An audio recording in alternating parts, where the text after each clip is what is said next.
વડોદરાના કાલાઘોડાના પ્રોફિટ સેન્ટરમાં આગથી અફરાતફરી, hotel president અંગે અફવાઓ સરાસર ખોટી. વડોદરાના કાલાઘોડા વિસ્તારમાં આવેલા પ્રોફિટ સેન્ટરના બેઝમેન્ટમાં અચાનક આગ લાગવાની ઘટના સામે આવી હતી. પ્રાથમિક માહિતી મુજબ બેઝમેન્ટમાં આવેલા ઇલેક્ટ્રિક મીટરમાં શોર્ટ સર્કિટ થવાને કારણે આ આગ લાગી હતી.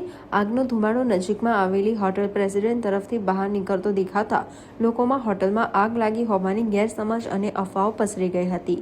આ અંગે હોટલ પ્રેસિડેન્ટ તંત્ર દ્વારા તુરંત સ્પષ્ટતા કરવામાં આવી છે કે હોટલમાં કોઈ પ્રકારની આગ લાગી નથી. બનાવ સમયે હોટલના જાગૃત સ્ટાફે ત્વરિત કામગીરી દાખવીને પ્રોફિટ સેન્ટરમાં લાગેલી આગ પર કાબૂ મેળવવામાં મહત્વપૂર્ણ મદદ કરી હતી, જેના કારણે મોટી હોનારત ટળી હતી.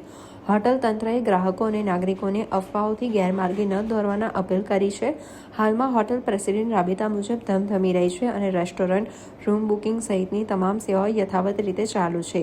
પ્રોફિટ સેન્ટરમાં બનેલી આગની આ ઘટના અંગે સત્તાવાર તપાસ બાદ જ નુકસાનીનું ચોક્કસ આંકલન અને વધુ વિગતો સ્પષ્ટ થઈ શકશે.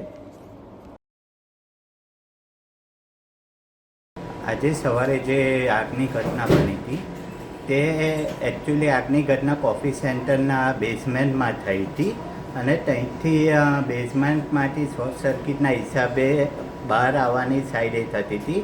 તે તરફથી અમારી હોટલના સ્ટાફ લોકોએ આગ રોકવા માટે પ્રયત્ન કરી હતી અને ફાયર બ્રિગેડની ટીમ આવીને આગ રોકી દીધી. એકચ્યુઅલી અમારી પ્રેસિડેન્ટ હોટલમાં આગ લાગી નથી.